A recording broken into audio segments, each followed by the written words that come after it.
চুয়াডাঙ্গায় বিপুল পরিমাণ মাদকদ্রব্য ধ্বংস। চুয়াডাঙ্গার 6 বিজিবি ব্যাটালিয়নের আওতাধীন সীমান্ত এলাকা থেকে আটক 4,07,772 টাকা মূল্যের বিভিন্ন মাদকদ্রব্য ধ্বংস করা হয়েছে।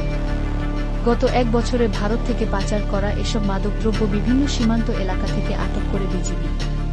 বুধবার সকালে 6 বিজিবির সদর দপ্তরে এসব ধ্বংস করা হয়। ধ্বংস করা মাদকদ্রব্যের মধ্যে ছিল 9,200 বোতল ফেন্সিডিল, 3,163 বোতল বিদেশি মদ, 20 বোতল বিয়ার, 172 কেজি গাঁজা, 9.5 KG heroin, 2.5 KG cocaine, 209 piece ইয়াবা, 11,007 পিচ নেশাজাতীয় ট্যাবলেট ও 1,696 পিচ নেশাজাতীয় ইনজেকশন। অনুষ্ঠানের প্রধান অতিথি Kushtia sector commander colonel Mohammad Maruful Abedin উপস্থিত অতিথিদের নিয়ে উদ্ধার করা মদের বোতল ভেঙে মাদকদ্রব্য ধ্বংস কার্যক্রমের উদ্বোধন করেন।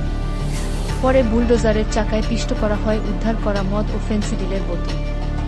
এ সময় উদ্ধার করা গাঁজা, নেশাজাতীয় ট্যাবলেট ও ইনজেকশন সহ অন্যান্য মাদক আগুনে পুড়িয়ে ধ্বংস করা হয়।